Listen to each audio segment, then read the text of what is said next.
অনেক দিন দেশের বাইরে যাওয়া হয় না, কোথায় যাওয়া যায় দেখি সাদিয়া কি বলে। চলো এমন কোথাও যাই যেখানে পাহাড় আর প্রকৃতির গান শোনা যায়, যেখানে পাহাড়ি জলপ্রপাত আমাদের জীবনের সব ক্লান্তি খানিকের জন্য হলেও ভুলিয়ে দেয়, যেখানে মানুষগুলোকে দেখে মনে হয় তারা যেন এই পৃথিবীর নয়, কোনো আশ্চর্য জায়গার, যেখানে প্রকৃতির সঙ্গে মিশে তারাও পাহাড়ি ঝর্ণার মতো স্বচ্ছ মানুষ। আমার মনে হয় আমি ঠিক সেরকমই একটা জায়গা খুঁজে পেয়েছি।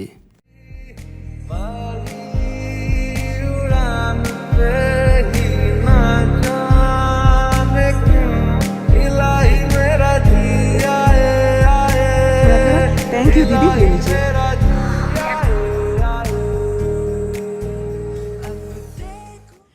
And last day তে এসে আমরা এগুলা কিছুই দেখতে পাইনি। It was worth coming here today.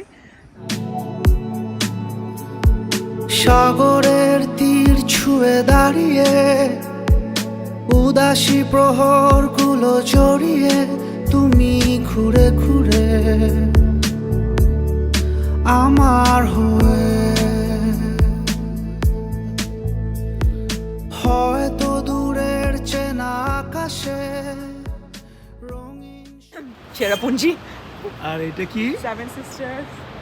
হয়তো দূরের চেনা আকাশে রঙিন স্বপ্ন বোনা বাতাসে আমায় ডেকেছিলে খুব নীরবে, তাই আমি সেথায় হারা যেথায় তুমি আমায় ভাষা। এখন কফি অর্ডার করি, এখানে বসে জাস্ট কফি খাবো আর কিছু না। জাস্ট সানসেট তো আর দেখা যাবে না, সূর্যের কোনো দেখা নাই, বাট সন্ধ্যা পর্যন্ত আমরা এখানেই থাকবো। Just chilling out, nothing else. And enjoy this beautiful view. ভাষা যেথায় তুমি আমার সাথে মিশে যাবে, তাই আমি সেথায় হারা যেথায় তুমি আমায় হাসা, যেথায় আবার জানা মেলে উড়ে যাবে। এমন বৃষ্টি, we had to wait almost an hour in the car, but তারপর আমরা ব্যাক করিনি, ভাবলাম যে না এত দূরে আসছি একটু ওয়েট করি। তো বৃষ্টি এখন অলমোস্ট শেষের দিকে, and look at the beautiful rainbow behind us.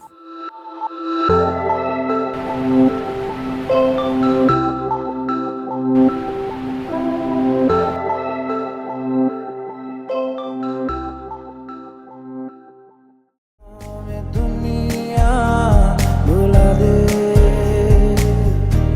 जो अब लम्हात है ये बड़े ही खास है। তাহলে মেঘালয় কেমন লাগলো সাদিয়া? এত অল্প সময় তো কিছুই সবাইকে দেখাতে পারলাম না। ভিউয়ার্স, আপনাদের সব কিছু দেখাতে নিয়ে আসছি আমরা 3 পর্বের মেঘালয় সিরিজ। আগামী সপ্তাহ থেকে সিলেট ডকি হয়ে শিলং চেরাপুঞ্জি সহ অভূতপূর্ব প্রাকৃতিক সৌন্দর্য, সব ধরনের খরচ, থাকা এবং খাওয়ার জায়গা সহ সকল ইনফরমেশন নিয়ে আমরা আসছি।